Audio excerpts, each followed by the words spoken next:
If you look at the outcomes, student outcomes in New York, okay, so 91% of teachers around the state of New York are rated either effective or highly effective, and yet 31% of our kids are reading, writing, and doing math at grade level. How does that compute? I mean, how can you argue the status quo is okay with numbers like that? I went to public school in South Carolina, and 31% sounds like a majority to me.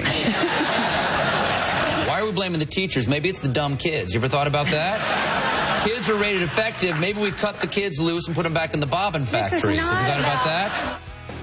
All right. Well, hey, with us now, the founder of the Partnership for Educational Justice, Campbell Brown. Last week, Campbell appeared on the steps of New York City's City Hall to voice her support for a lawsuit that seeks to overturn New York State's, quote, archaic teacher tenure and seniority laws. Also at the table, look at this, Mike Barnacle. This is big.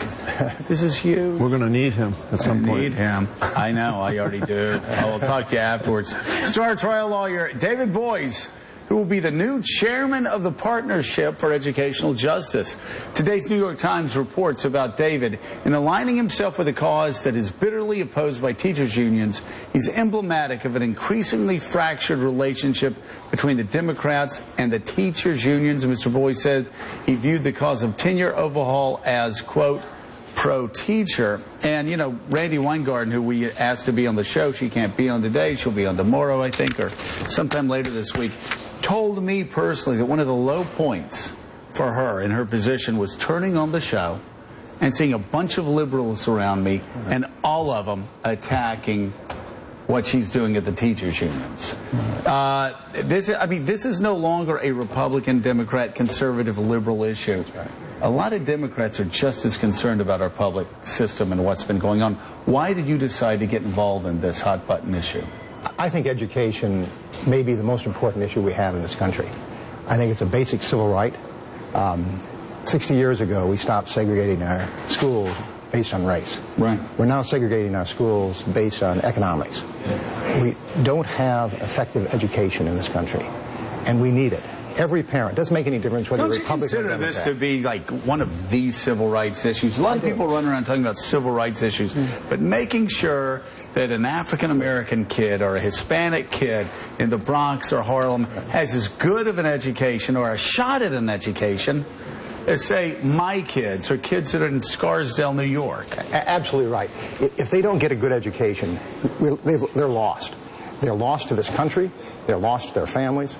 And if we are not able to fix our educational system, we can't compete globally. And David, you say this as the son of two public school teachers and as a lifelong liberal. I got to tell you, it is hard talking. It's hard to find liberals who aren't directly involved in, let's say, a teachers' union or have some stake in it that aren't exactly where you are, which is we've got to do what we have to do to help the truly disadvantaged get a break. I think that's exactly right, because liberals have always wanted equal opportunity. And the thing that prevents equal opportunity today, more than anything else, is access to education. We need education. Look at the technology that people have to master. You can't do that if you don't have effective teachers. Teachers are the most important, in my view, most important profession we have in this country.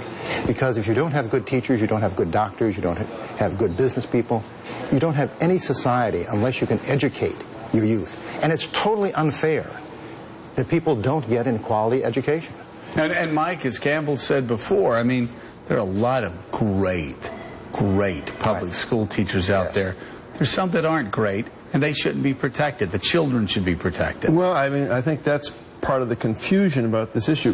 Like you, David, I mean, my mother was a school teacher, taught for 35 years. And yet, there seems to be, within this issue, this cloud of misinformation that this is aimed at teachers. It's not really aimed at teachers. It's aimed at reforming a system that's been set in place for, well, you tell me what it's about. I think it's about us beginning to treat teachers like professionals. Right.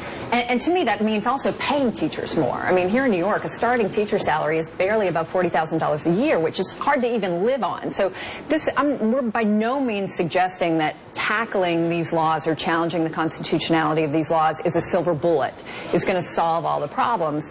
But it is acknowledging that teachers aren't interchangeable and that they are individuals and they should be evaluated and rewarded for performance as any individual would in any other profession. Well, you get municipal cutbacks with shrinking budgets. And what happens in school departments is that the best teachers are often, quite often, some of the younger teachers. And they go first. That's right. And you look at programs like Teach for America. Every summer we have the Teach for America volunteers up at our house for a picnic. And they're just great. And they're enthusiastic. And yet, some people want to keep Teach for America out of New York City schools. It doesn't make any sense if what you're primarily concerned about is how do you improve why do they want to keep them out? Because they view them as competition for people who are already teaching there. I think they're less maybe disruptive in the sense they have new ideas, enthusiasm. And that's what teaching's about. That's what, exactly. My parents were teachers. I grew up with teachers. Teachers are the best people in the world. They love kids. And they're out there, the best teachers. And I think most teachers feel this way. This is not anti-teacher. This is pro-education, it's pro-child, and ultimately it's pro-teacher because that's the way you make them professional. So Randy says that tenure laws and other job protections are a bulwark against cronyism, patronism, and hiring based on who you know, not what you know. We haven't been doing that in our educational system for years. That's not the way you get a job in New York City. It's not the way you get a job teaching in Buffalo or in Ringgold, Illinois, where I grew up. People get jobs based on merit. What we need to do is we need to keep that merit system going while they progress. We do it in every other profession, and we need to do it here. So, Campbell, what's next?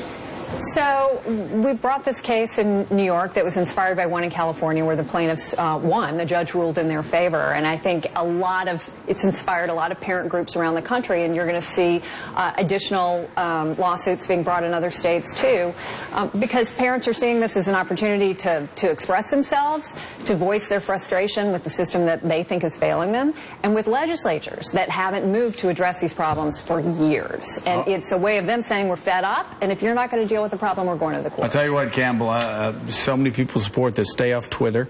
You don't want to read Twitter these days. But haters gonna hate, right? Outside of Twitter, this is an idea whose time has come. David, thank you so much for being with us. It's great. We're going to have Randy on. I think Randy Weingarten's going to be on. She couldn't be on today, so over the next couple days, and hopefully we can get all of you together at the same time. We can hold hands, sing Kumbaya. It's going to be really special. So look forward to that. Still ahead.